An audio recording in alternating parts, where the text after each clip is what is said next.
Well, it's fall and the leaves are blowing and it's windy, so we're going to try to tell these stories anyway. Let's try this one. One night in 1973, the President of the United States tried to end a criminal investigation into his own office. By morning, 2 top Justice Department officials had resigned, the special prosecutor was fired, and FBI agents had sealed off their offices and posted guards. They called it the Saturday Night Massacre.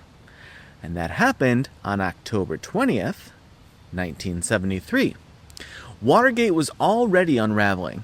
Nixon had refused to hand over tapes and conversations from the Oval Office, and the special prosecutor, Archibald Cox, had subpoenaed them. And the courts said he couldn't ignore it, he being Nixon. So, Nixon tried a workaround. I don't know if this sounds familiar in 2025 at all, but he proposed what he called a compromise, letting Senator John Stennis, who was elderly and hard of hearing, verify edited transcripts instead. Cox said no. Nixon then ordered Attorney General Elliot Richardson to fire him. Richardson refused and resigned. So did Deputy Attorney General William Ruckelshaus. That left Solicitor General Robert Bork in charge. Bork carried out the firing, hence the name Bork. That night, the White House announced the Special Prosecutor's Office was abolished. A few days later, Bork made it official. And then, after a wave of public backlash, he reversed course and appointed a new special prosecutor, Leon Jaworski. But in that moment, people weren't sure the system would even hold. Tens of thousands of telegrams flooded into Washington. Phones rang nonstop, and Americans who hadn't been following Watergate suddenly realized something deeper was at stake here. Within days, members of Congress introduced formal impeachment resolutions, and by the next summer, the Supreme Court ordered Nixon to release the tapes. And just weeks later, he resigned. That night, in 1973, didn't end the story, though. It cracked it wide open. And it left behind a warning.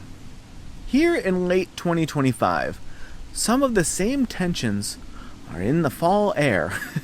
The Justice Department is again under pressure. Investigations have been dropped. Critics say loyalty is being rewarded. Supporters say it's all justified. And the public? A lot of people don't know who to trust. Today's rules for appointing special counsels aren't locked in law. They're regulations, which means independence depends not just on process, but on the integrity of the people involved. Yes, I said the integrity of the people involved. And public trust at this point is very fragile. That's where the founders just might still have something to say to us.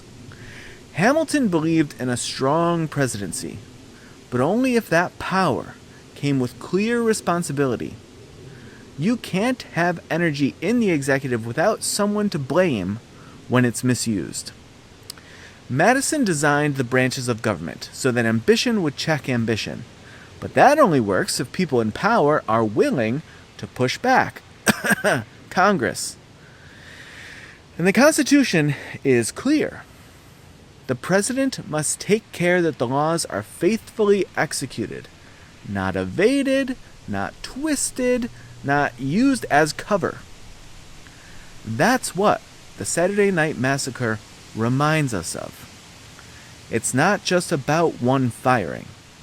It's about what happens when political power turns inward, when it stops answering to the law and starts protecting itself. In 1973, the public made a difference, not because they had all the answers, but because they paid attention, and then they showed up. So here's the question. If someone above you asked you to break a promise to the public, would you walk away? Would you speak up? Would you stay silent? That choice doesn't just belong to history, it belongs to us.